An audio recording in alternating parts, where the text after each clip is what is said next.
Welcome to the Adam Lamb Adventure Club podcast. On this episode, I spoke with Om Rupani. Om is a BDSM educator in the New York City area. I first met him at his workshop, Dating and Dominance for the Modern Man, held at his home in Jersey City. The workshop profoundly shifted how I relate to women and paradoxically led to me taking a year off from pursuing them. Om's approach, based on 2 decades of data working with men, women, and couples, was somehow equally heartfelt and confronting. I found that many of his ideas were new to me, particularly in man-woman relating, sub and dom archetypes, and his view that modern feminism is synonymous with a general disrespect of men. After listening to all of his podcast episodes, which I highly recommend, I still had questions. Om was kind enough to give me an hour of his time.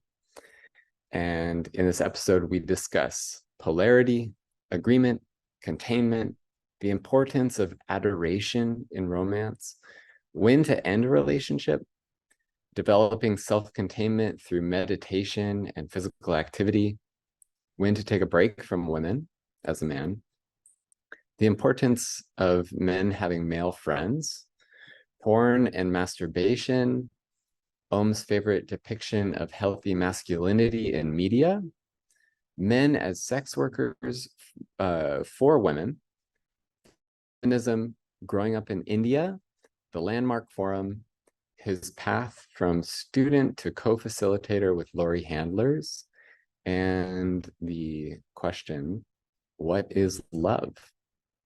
And with that, I welcome Om Rupani. Hello, Om, welcome. Hello. I will have given listeners a brief overview of what you're about, what you do, but would love to hear it from yourself. Can you share some of that? What I do, I basically teach workshops. I teach workshops in BDSM. I teach workshops in man-woman relating. I have online classes. I have in-person classes. That's the basic business I'm in. I do some private coaching. Got it. And how did you find yourself in that field? Uh, Through just personal inquiry, looking for information for my own life regarding sensuality, regarding eros, started taking classes in Tantra and other things. And things kind of grew very not in a planned way. Wasn't really planning on being a teacher of this material or being a teacher of any kind, but it just kind of grew, kind of trusted in the path that's kind of shown up in front of me over the years. Got it. And you'd mentioned this just a moment ago, but can you elaborate more on who your audience is for your work? I actually have no idea who my audience is. I'm always surprised. I have no direct control over who encounters my material, who likes my material, who shuts the door on my material, or who feels there's an epiphany for them. I've taught classes at this point pretty much all over the world, from here to Europe to Bali to New Zealand. And my books, although my one book, even though it sells in modest numbers per month, it sells everywhere. I have like my Amazon notifications of money coming in from Japan, from UK, from Denmark, from France, from India, from the US. So the work is reaching there. The numbers are pretty modest, but like who exactly is resonating with this, which country, what kind of people they are, I think it's just a complete cross section. There isn't any one specific group of people who's drawn to this work. I think these topics of man-woman relating and keeping eros alive in a long-term relationship are absolutely universal. People all over the globe face these challenges. And people all over the world also feel called in their own way to the Dom sub dynamic, to perhaps living in a polarized dynamic in the man woman game. So yeah, it's just the reach, the attraction point is kind of pretty universal, right? Got it. And one, as you just mentioned, the man-woman relating, dom-sub, these are poles. You talk a lot about polarity. Can you give a brief description of what polarity is? Polarity, I would say simply as it's nothing other than complementarity, meaning that you and I are different. I have gifts and strengths that you can use, which are perhaps not native to your system. So I can bring those to you as my contribution. And you have gifts and masteries, which I can find nourishing, which I can't give to myself. So I pour my gifts and masteries into you, you pour your gifts and masteries into me. We nourish each other in a way that we actually can't nourish ourselves, and we serve each other. We are of use to each other. To me, that's basic polarity of any kind. Got it. And you've mentioned before that polarity is dependent on agreement. Can you expand on that? I would say all relationships are based on agreement, that agreement is the fundamental energy needed to make any relationship work. Whenever there is not agreement, relationships fall apart at every level, literally at every level. In the military, when there is not agreement, you have mutiny. In a Mm. political system, when there is not agreement, you will have a coup. In a family, when there is not agreement, there's discord. When there's not agreement between a man and a woman and what they're doing with each other, what they're building, they will fall apart. If there's not agreement between brothers, they don't get along, right? Whatever gets in the way, some family business, some family issue, siblings can't come into agreement, they don't talk to each other for 5, 10 years. So all relationships are based in people coming into agreement, and where agreement collapses, relationships collapse. And polarity is simply one small subsection of relating. So Yeah. it just, yeah, applies as And much to a and polarized relationship as any other relationship. exactly. And I've heard you mention before non-polar relationships, for example, as you just mentioned, are like siblings, friendship. There needs to be agreement there, and if even if there's not necessarily polarity. Absolutely. Agreement is what makes relationships work. Agreement is what creates fun and joy in companionship. People who are on board with each other, people who have similar interests, people who have similar desires. As simple as a bunch of friends going together before the baseball game because they love going to baseball games or fishing. There's agreement. Certainly, in any kind of a hierarchy where there's leadership and followership and there's agreement, people do amazing things together because their energies are in alignment. They are all aiming towards the same goal. And human beings are able to accomplish absolutely remarkable things when you have a whole bunch of people in complete agreement about what they're doing and how they are relating and how they are working together. There's a What's tremendous the power in it. yeah, I agree. You've said men in agreement are dangerous, which Men I in love. agreement are a very dangerous phenomenon in the best way possible because they are Yes. effective. They are very effective at getting things done. They are very effective at changing things. They are very effective at finding unprecedented solutions. They can really shift the energy through their collective momentum. What's the adoration appreciation exchange between man and woman? Adoration and appreciation exchange. I'm not sure I would phrase it that way. Can you Uh, phrase it in your own words? I would say a little bit more so the feminine is longing for the energy of adoration from the masculine. Women want to be adored by men. And truthfully, men want to adore their women. Men want to be in a relationship where they're feeling that adoration for their women. And perhaps on the other side, men very much crave to be appreciated for their efforts, for what they're bringing, for what they're contributing. So I would just say, I don't know about it being an exchange, but certainly if there is a dynamic where the woman inspires that adoration in her man and the man is adoring his woman, that is a very happy meeting point between those two. And if you have a man who's contributing to his woman's life and his woman appreciates him for it, she sees his effort, she acknowledges his effort, that again is a very happy circuit between men and women. It's good, happy functionality Yeah. between a man And and when a woman. it's less happy, as often is the case, and people are thinking of ending things, Yeah. uh, you've said in the workshop I attended that this is something to consider. To what degree has this been built?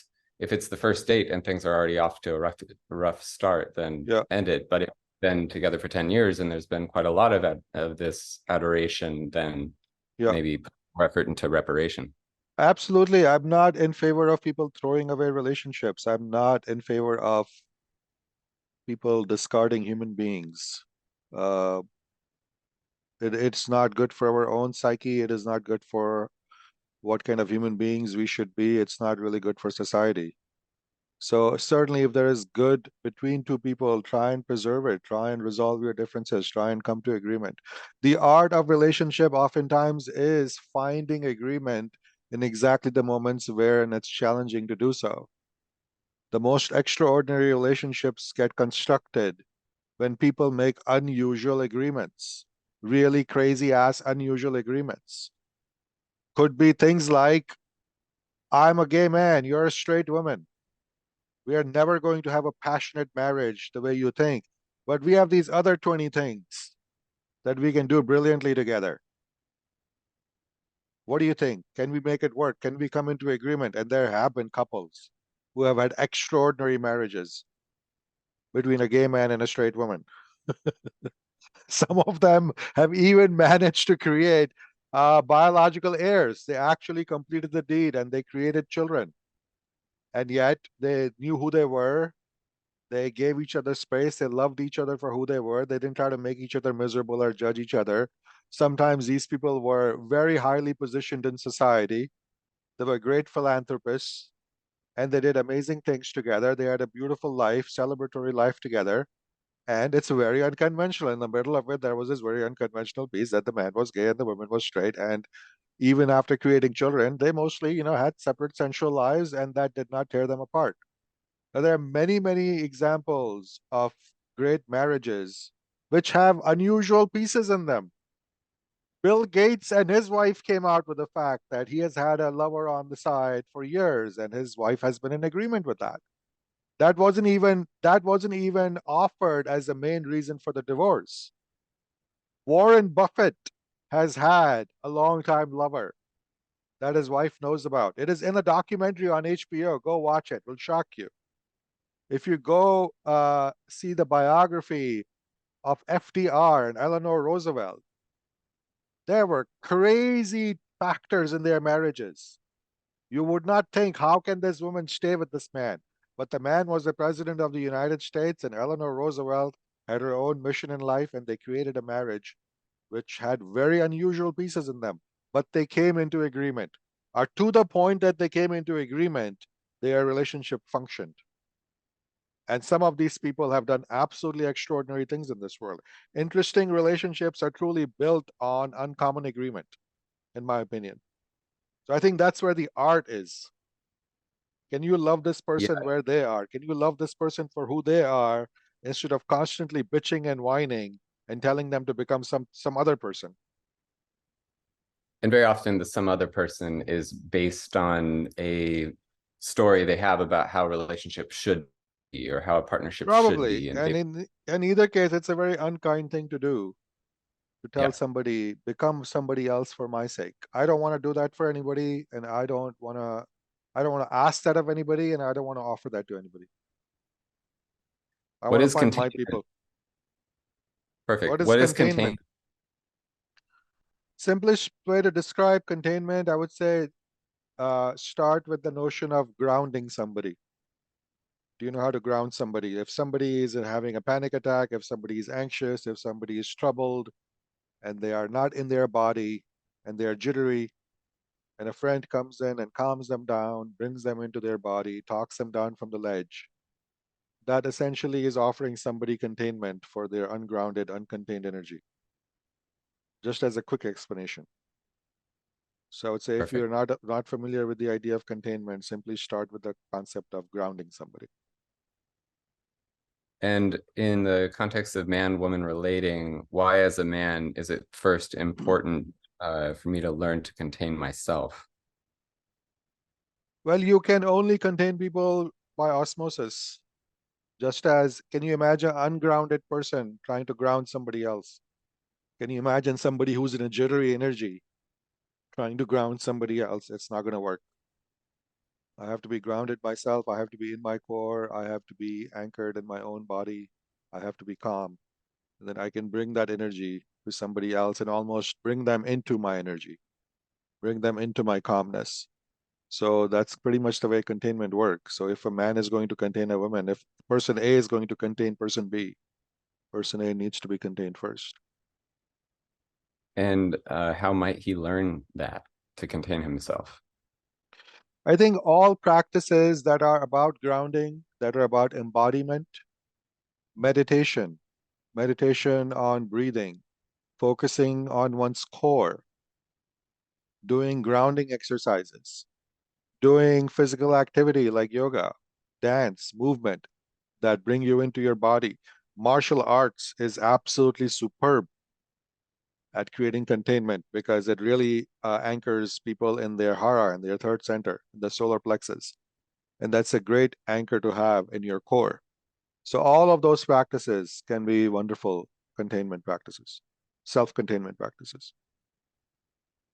And how do you distinguish between, or rather, how would a woman distinguish between a man that has deep containment, that has done all that work and is very still and is very calm, versus somebody that maybe is really just numbed out and they're like a ticking time bomb? I think our best measurement for measuring somebody else's energetic system is our own energetic system. So if somebody is really jittery and ungrounded and in fear and you're around them, you will get slightly jittery. You'll feel their energy. And if somebody's calm and grounded and calm, when you come and closer to them, you will feel their energy. So I think that is our best measuring stick, that when a man is grounded and contained, a woman will come in and all of a sudden she will feel calmer. She will slow down a little bit. Maybe her vigilance will go down. It's almost like even before he puts even one finger on her, he is containing her remotely from a distance. When a really contained, grounded person walks into the room, the whole room gets grounded one notch, right? Mm.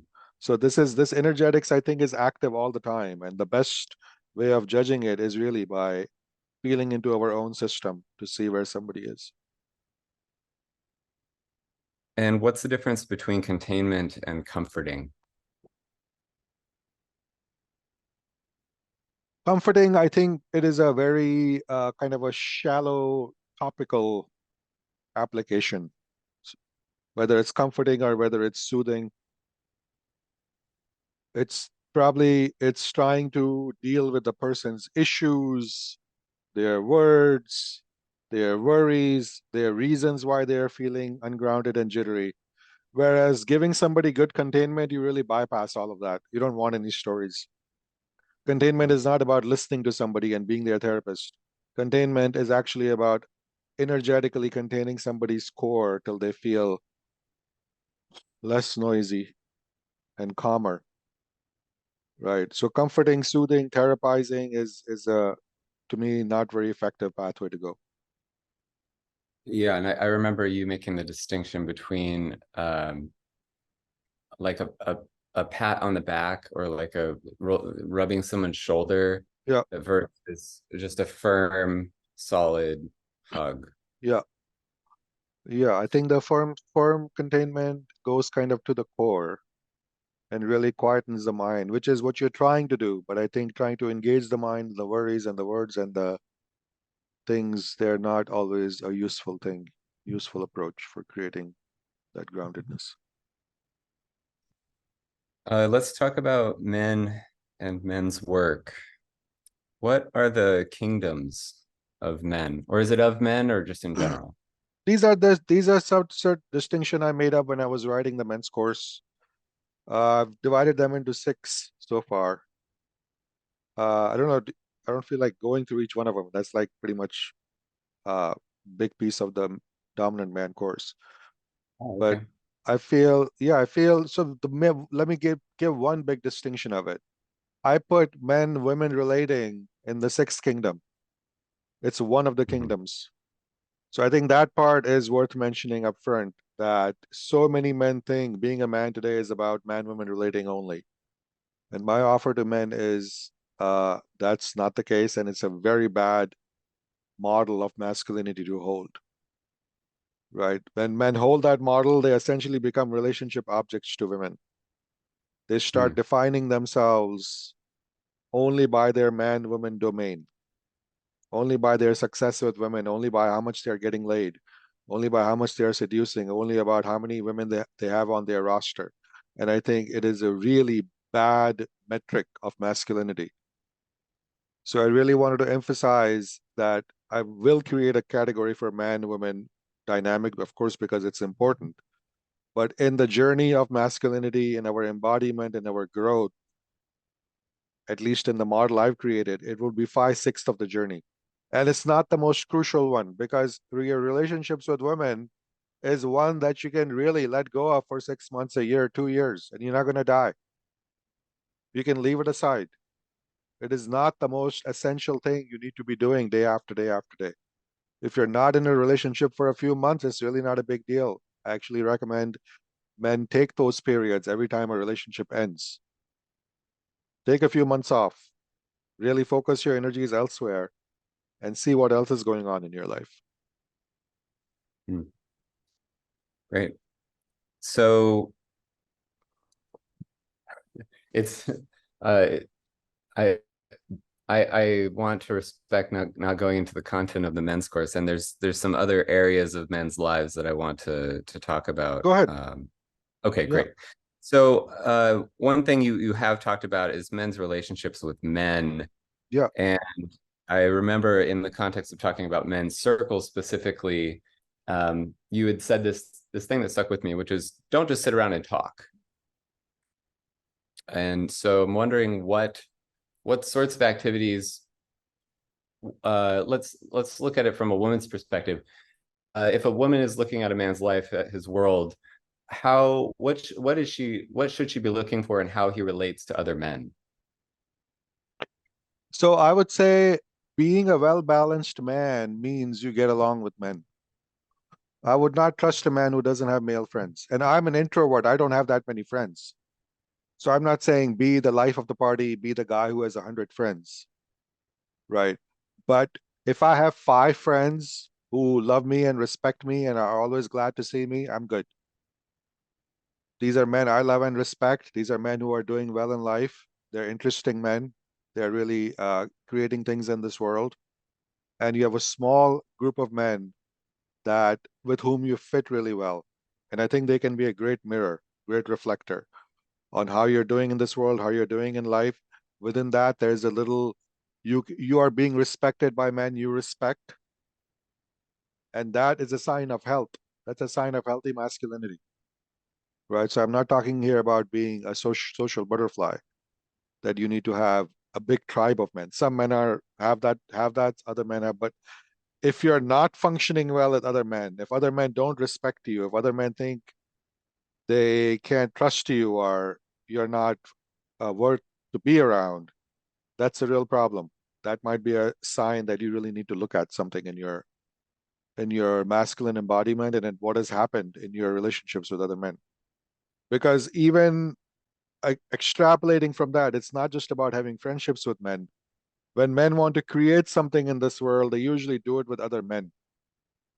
Men collaborate, men build things together, right? So if you are the kind of man that other men don't trust or don't want to get to know or don't want to do things with, I think you're putting yourself at a big disadvantage in life. And this used to be implicit in the way we lived, had warrior classes, we had priest classes, men Yeah, had to relate to each other, societies to yeah, function. And now this functions more in the corporate world, where men are they have to get along to get something over the line in a corporate world. yeah. Uh, and something, have you read Iron John? I've heard, I haven't read it yet. I should. I've heard it multiple times. Yeah, Yeah, there's something really interesting he talks about in there, which is that since the men were moved, their work, their labor was moved away from the home. They're yeah, not warriors, they're not agrarian or craftsmen, and the children are not physically seeing their father's work, Yep. there's a lack of respect for their work. And then it's all the more so when they don't come home covered in dust and grime. They go to their office building amongst many other office buildings. They do some work that the kids don't understand, and then they come home with a Right. paycheck. And just to, this is getting a little off my track, but I want to ask how you think that sort of the corporatization or the separation between a man's work and his home has contributed to this general disrespect of men, which was reflected in all the sitcoms of the 90s, early 2000s, et cetera, where the dad is seen as this buffoon. Yeah. Do you think that had a role in that? It might. I mean, I can't speak to this with any kind of authority. I'm not a social scientist, so I can only speak anecdotally about what might be happening here. I don't know. I do know the disrespect and the dismissiveness towards fathers and the masculine. I've talked about this in other conversations. I came to this country in 1984, and as like any immigrant, you watch a lot of TV. That's the best way to learn English. And so I watched all the sitcoms of the 80s. I didn't watch much TV in the 90s, but I watched a lot of television in the 80s. And yeah, it was all the fathers were soft, weak, half stupid, clueless wonders. Right. And I can't even tell that I wouldn't even tell that it was necessarily because the men were white collar workers whose work was not seen and appreciated. I'm sure there are plenty of blue collar men, blue collar husbands and fathers on sitcoms who have been equally treated with dismissiveness, like they're morons. So even if you know if he's a plumber, if he does something physical, if he's a carpenter, and you know what the father does, what his work is, maybe he runs a pizzeria, maybe he has some other hardware store, so you can see his work. His work is not hidden in an office building, but he's still a doofus. So Yeah, I Tim think the that Tool this, Man. yeah. So that's disheartening. I don't know what else to say about it. I don't know what the root cause of it is. But I think at one level, it is also so disheartening that men and the population of men has kind of accepted this. We have really taken this lying down. Men today, men don't object when they see those depictions of men. Men treat them as doofuses too. No, men never object to Homer Simpson. Know what I mean? Men are like, yeah, Homer Simpson is a goof. Homer Simpson is incompetent. Homer Simpson deserves to be the butt of jokes because he's not a very competent, admirable role model. But I think men don't really put up a fight either. They don't really see the disrespect in it. So I don't know what to make of it. But I can tell you by the time the rubber meets the road, which is by the time men and women come together in a relationship, and if that's the viewpoint the woman is holding of her man, that you are an incompetent, unreliable doofus, this relationship is dead. This relationship will never thrive. That part I know. I don't know what to make of sitcoms. I can take them and leave them as sitcoms because it's television. Who cares? But if you're bringing this energy actually into your marriage, into your relating, into your view of men and masculinity, you have zero chance of success or bliss or any kind of great relationship with each other. So a You've woman who doesn't spoken respect her man, it's not going to work.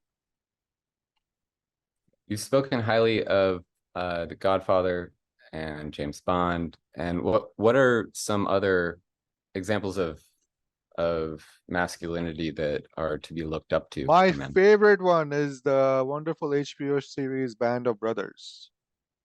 It is a wonderful series. It is so rich, complicated, and there are so many great examples in there of good leadership, of bad leadership, of camaraderie, of what it means to belong to a tribe of men, what kind of virtues and qualities you need to be seen as a leader among men.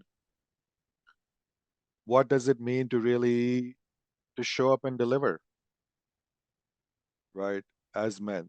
And I think there are so many wonderful stories in there of both the good and the bad, the successes and failures of men. So it's one of the series I recommend to my men in my class, and I refer to parts of it and episodes and pieces of it at times in my teaching. All right. And a lot of men struggle with a few recurring issues. One is insecurities about penis size, and another is porn addiction and masturbating addiction. Yeah, I'm curious what your thoughts are about porn consumption and masturbation and what that might have to do with containment. I have no problem with men self-pleasuring. I have no problem with men enjoying erotica. It's their concern, their business. It's your life.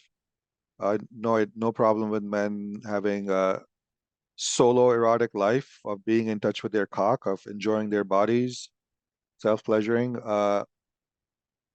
So inherently, I think that's good. That's healthy. I think that should be probably part of your being in touch with your own body and your own cock, right? So I don't have any problem with any of that. I think the biggest problem I see with pornography, addiction aside, I mean, addiction is its own issue. Any addiction is destructive and self-collapsing and isolating.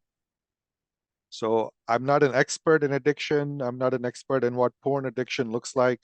But if you are in a pattern which should be called addiction, seek help and seek help in therapy. Seek help with people who understand addiction and the root causes of it, because there's always a secondary reason. It's not just about the surface level why somebody's doing something. So let's treat addiction as its own. The other big problem I do see, aside from addiction, regarding porn is men treat it as their default sex ed. They think the Mm. sex that is happening in porn is good sex, and that to have good sex or to please women, they should do as the porn stars are doing. And I think that is erroneous. And I think that creates confusion in men, and it's kind of the thing you almost have to undo when they come in for real training. Yeah, which is a perfect segue. What is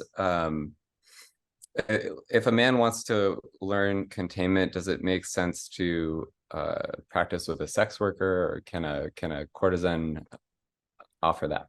Containment is the easiest thing to learn. You don't even need the other to Hmm. learn containment. And you can first of all do it with your own practices, creating self-containment, and then offering it to someone else. It's not difficult to learn. I think it's very natural for men to do so.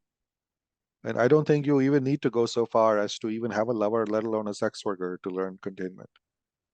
I think it comes very easily to men once they understand what the energetics of that containment is. And they almost choose that for themselves. They choose to be in containment rather than turning emotional and watery, which is what so many men are being encouraged to do. So Hmm. we do have certain decision control over how am I going to be energetically. And truly, we have a choice over this. So if you have a room full of people who are encouraging men or boys to be really watery, to cry and to show their emotions and to reach to other people for containment, you're going to create those kind of men. And then if you bring containment and self-containment as a virtue, as a discipline, and you hold up role models, right? You do in fact show them James Bond and Clint Eastwood and Mr. Spock as your models of what self-contained men look like. And you're like, let's emulate that. And men will very quickly realize, oh, I can do that. I can find that. Our watch a great martial arts movie. Watch the Shaolin monks. Go to a martial arts class. Right? Come into stance. See how that feels. Throw some punches from your hara. See how that feels. And you will learn containment very quickly. But you have to choose it. Right? You may have to choose going to a martial arts class or a trance dance class as a man. Hmm. You have to decide which direction you want to take your masculinity into. Yeah. And you were talking before about porn and men having bad sex education, and I was conflating containment with good sex education. I Yep. would imagine a portion of that, but that sounds like that's an entirely separate field of study, how to touch a woman. I would say giving containment to a woman is a very good first step, even towards moving in the erotic direction. Containment leads to receptivity and invitation for penetration. You start with containment. It opens up the eros. It may seem very counterintuitive, that very calm state opens up the sensual portals, but it does. So, Hmm. and this is a wisdom that is not available in mainstream, and this is not a dynamic you will see in porn. You will not see containment in porn. You will just see penetration, just see stimulation, just see activity, and more activity, which I think is flawed because our systems are not built that way. Our systems are built to kind of move in a sine wave of up and down, containment and penetration, build up and release, build up and release. And containment is one part of that sine wave. Yeah, I've heard you recommend Anne Rice novels for just in general for men to learn about how women think about this. Is that an example of that up and down? Well, again, I don't know if you by Anne Rice novels you're talking about the Sleeping Beauty trilogy, the erotic You had, novels. yeah. Right, but I don't know whether again I would suggest that as education. I would suggest that just for fun. Okay, I've got it. given that assignment to couples to read to each other in bed. That can be really hot. Read each other a So sexy novel in bed. got it. So how would a man, let's say he starts to get the containment going, how would he learn how to touch a woman? How would he get those skills? Those are skills that should be acquired. Come to class, take a sensuality class, take a class in touch, take a class in BDSM, learn to tie some rope, practice. I don't know. I don't, people are very reluctant to seek sensuality education, but I think we need to learn. We need to learn in every category. Nothing just comes naturally to everybody. So if these are skills and masteries that can be practiced with instruction, with feedback, you can learn, you can get better, but you do have to seek the education. I don't know how else to tell people this regarding sensuality education. I don't know why everybody thinks they are born brilliant lovers. We don't Hmm. make this assumptions about ourselves in any other category, right? If you want to learn to cook better French food, you may go take a class, buy a cookbook, buy at least 2 or 3 expensive pots and pans, and get certain expensive ingredients. You will make all that effort to make some good French dishes, but people just assume good sex will just be automatic. It really isn't. It's an art form. It truly is a big art form. And I'll give a plug for your free content. You've got a lot of paid content, but you also have a lot of free content Yeah. where you video demonstrations for these skills. Yes, I have. You can go to my teaching website at omrupani.com. There are many, many videos. There is a library of BDSM demos and scenes that you can watch. Yeah. Let's talk about sex work. Okay. How a woman considering sex work know that she has the skill set? So this is interesting area. I am not an expert in sex work, as in I'm not an expert in the business of sex work. I'm not an expert in the profession of sex work. I've never done it myself, but I teach workshops in BDSM. I teach workshops in sensuality. And oftentimes, many people who come to my workshops are sex workers. They're offering sessions out there. And oftentimes, they are coming into the course with the inquiry that I want to add this skill to my repertoire and offer it to my clients. And to that end, I have a very advanced BDSM training 6-month container, right? Which it is attracts a lot of women who do session work who want to come and acquire the BDSM skills that I have so that they can take it back into session work. So that's kind of I'm like one step removed from actual sex work. So I'm happy to answer anything that I'm qualified to answer through my lived experience, but not really beyond that. Okay, great. Uh, so do you and this may again be outside of your field of expertise, but maybe you can offer an opinion on this.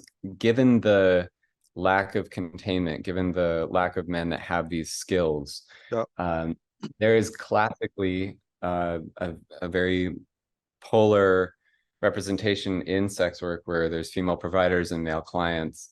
And in my experience, women don't really need to pay for these things. They can go to a BDSM event and get a fantastic session, or they can yeah. meet people that really good space. That said, I do wonder if, for example, women that don't want to go to these events and they want to hire men, do you see men in sex work increasing in time? Do you potentially see men showing up for your classes, learning these skills so that they can bring them for their female clients?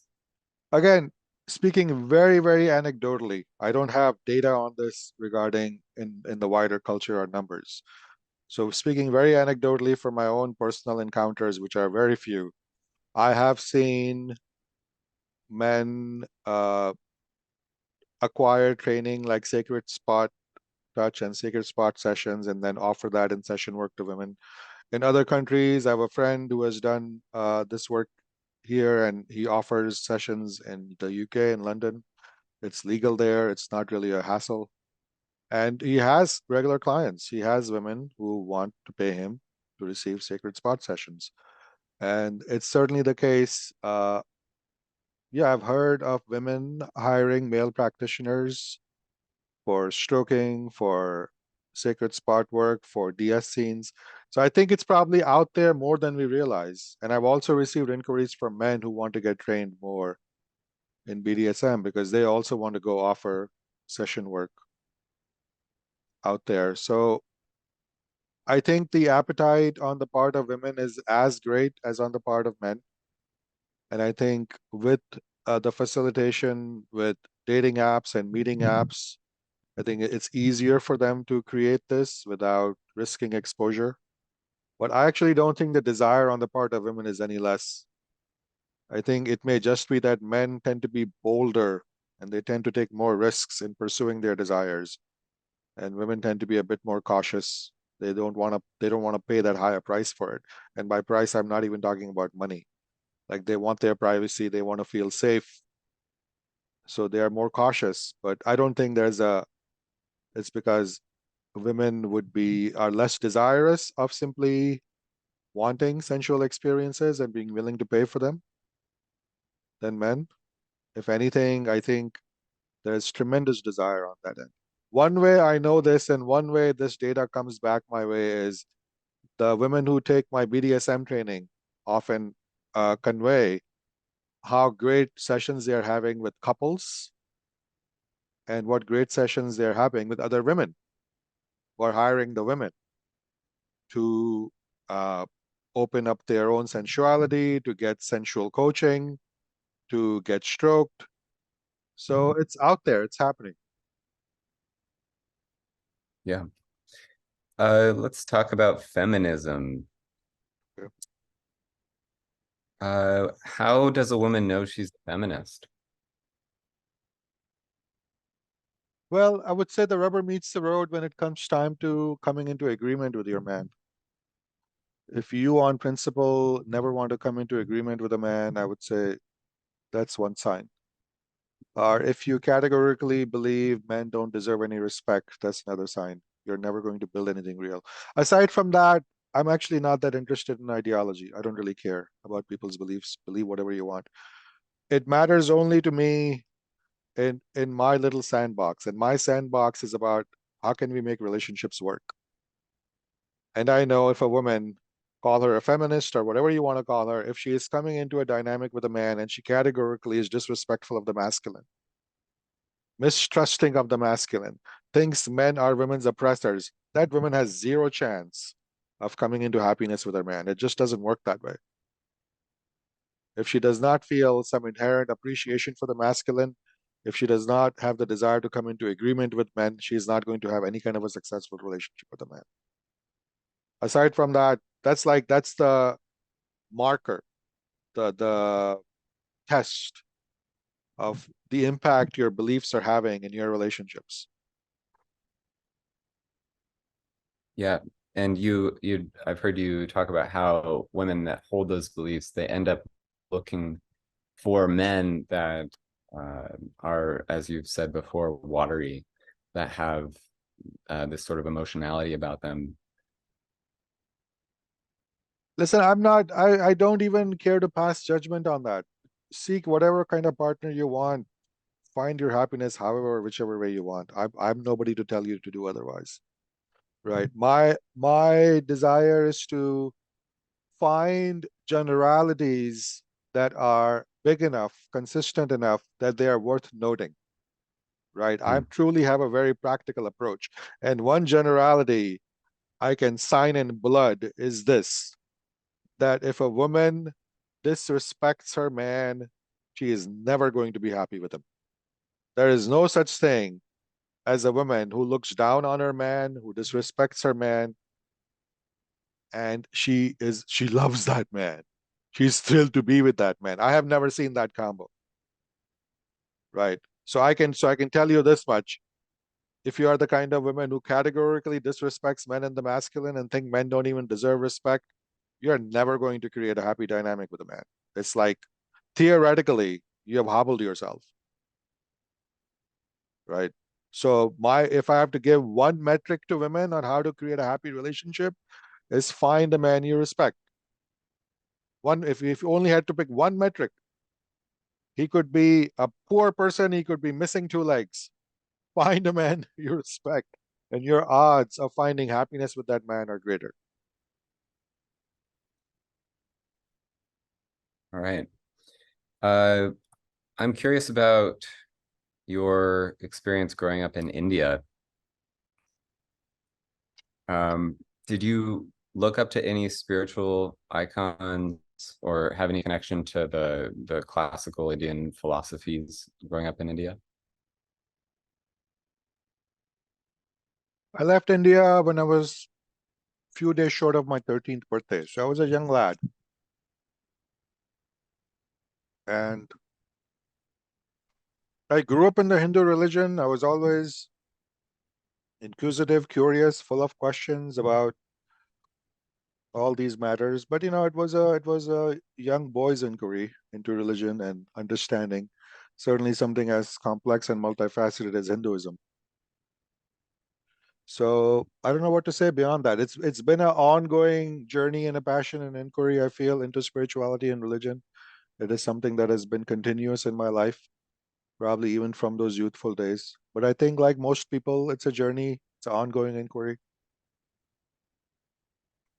And do you remember noticing at that time, I guess that would have been in the late 70s, early I 80s. was born in 1970. I left India in 1983 at the age of 13, almost. Okay, got it.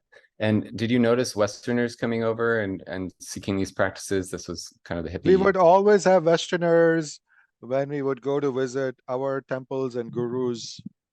You'd always have Americans. You'd always have white women in saris, which were, fascinating to like, who are these people? Who are these foreigners who are coming to like a bhajan or a darshan, which seem to us such Hindu activities, you know, that it was a point of curiosity. But Westerners have always been drawn to India, and it's a great thing. It's a wonderful thing. Yeah, there was just a Yeah. curiosity. And early in my adolescence, I discovered Osho. I came across some of his tapes and started listening to his lectures, and that was a big influence for me. And of course, he always had followers and seekers from all over the world come to his place. I read in your biography that you attended Landmark. Uh, Yeah, what did you what did you get out of that? Landmark is a good anti-victimhood pill. So and that's a very valuable pill to take.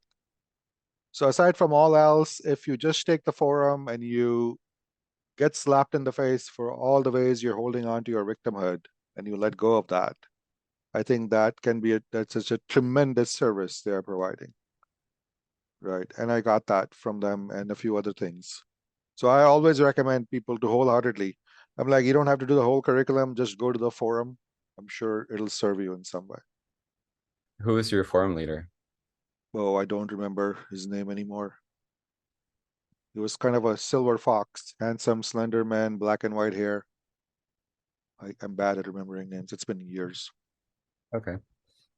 And what was it like? You've worked a lot with Lori Handlers, and you were first a student. Now you're co-facilitating. You just did this retreat in Yep. Europe. What was it like starting out as a student and then building up, and then eventually being a facilitator? Yeah, again, nothing planned, nothing. It was just things kind of developed that way slowly. And at this point, again, we have taught all over the world for like the past 7 years. And everything was just very one step at a time. And we were bringing kind of our own elements into our offering. She is a Tantra teacher. I had started exploring BDSM, which is not her field of inquiry or expertise. And we thought we could provide some contrasting views. And so you give it a try and you offer something and it works. So you do it again. So pretty much that's the way it was built, incidentally. Yeah, and And we get along very well. We love each other. So it just made it easier.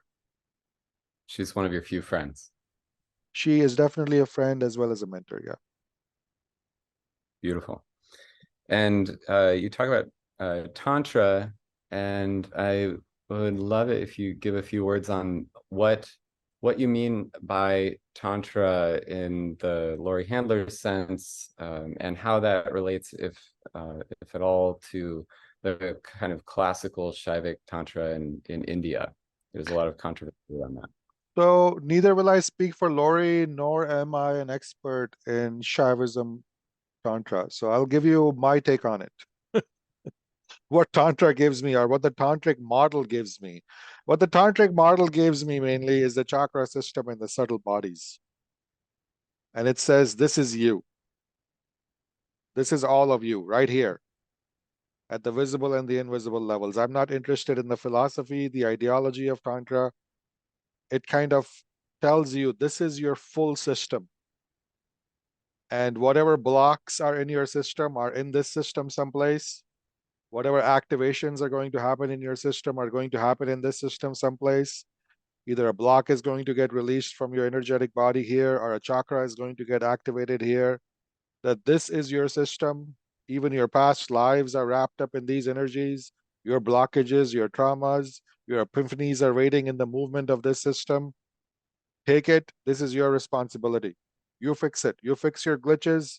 You release your trauma. You activate your chakras. You balance your system. You do whatever you have to do to activate your system. Right. To me, that tantric model is extremely precious, and I kind of live in it pretty much. It's my reference point. And it kind of really puts the responsibility on us and puts us in the driver's seat. This is your system, handle it. You're feeling blocked, do something about it. You have trauma, do something about it. Find a release, do a medicine journey, go scream in the woods, forgive somebody. And all of it, whatever impact it has in these subtle systems. And if you're in touch with it, you can actually feel it somatically when the shifts are happening. Right. And I think Hmm. that is extremely valuable than putting our journey in our head, as in like you have karma from past life and blah, blah, blah, or somewhere else, somebody is in charge sitting with a ledger about who you are. This thing says nobody else is in charge. Nobody else is keeping a ledger. All your records are in your system. Yeah, energetically. Yeah. Yeah, speaking of that, you you have a whole podcast episode dedicated to love not being system regulation. Yes. And I'm curious, I first of all, I encourage people to go listen to that. It's one of my favorite episodes of yours, but I'm curious, what is love if not system regulation? I would say I don't want to define love as if I understand it. I would say it is a very powerful energy, and I would place it in the fourth chakra.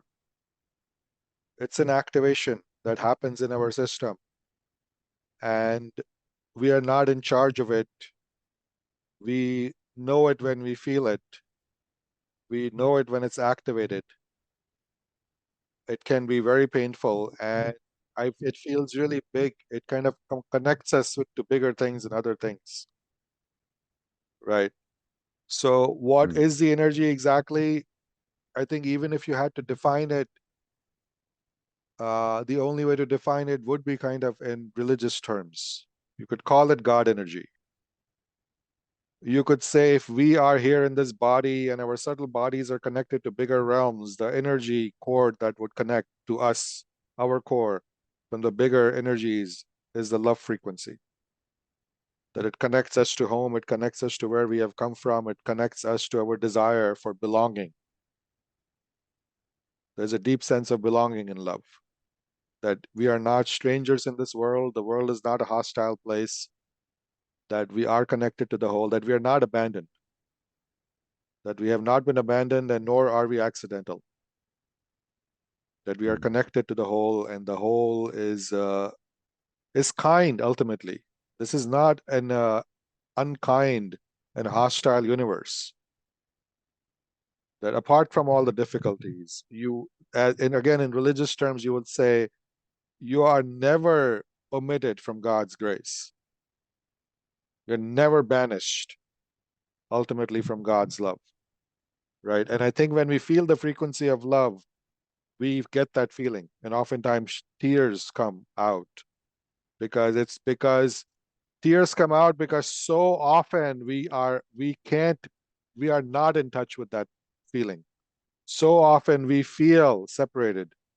So often we feel I am so alone. So often we feel this universe doesn't give a flying fuck about anything. And then to be shown that's not the case, it's almost excruciating, right? But I think if we mm. have peak moments in love, that is the epiphany we feel, that we are not abandoned, that we are not forsaken here. Yeah, I, I know you said you can't put words to it, but I think that's very well put. And I think the flaw maybe we run into is trying to seek that energy from other human beings. And it's just a very imperfect process. As human beings are such imperfect channels of frequency, we're not able to provide that to each other in a very distilled, purified form.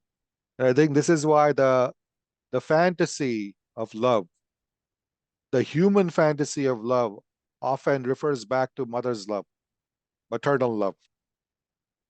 An infant in a mother's arm is like the closest experience we had in this realm to being at home, completely belonging and safe, right? An infant completely collapsed on the mother's bosom is that image, is as close as we come to love's completion in this experience. But from infant onwards, that thing only gets stretched and frayed,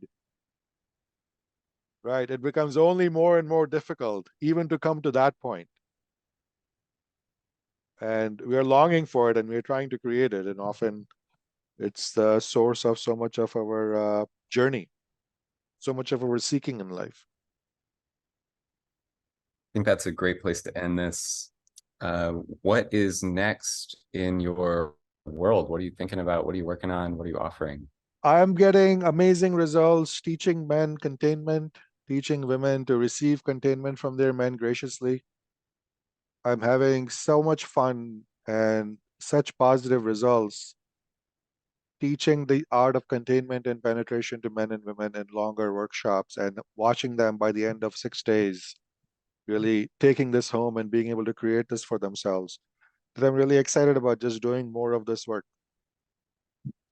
helping people And find again, their eros and helping men come more into their groundedness and masculinity, and having their women come more into their softness and submission because it just makes their life better. And people can find those workshops. You have two websites. What's the difference? Omrupani.org it lists all my courses, and the registration for the workshops, even the online workshops, has to happen mostly on that website. Then omrupani.com is the teaching platform, which is great for posting the modules and creating courses. So there's just two different websites right now. But if you want information about all the courses I offer, go to omrupani.org, and all the information is there. Perfect. Thanks for your time, Om. Absolutely.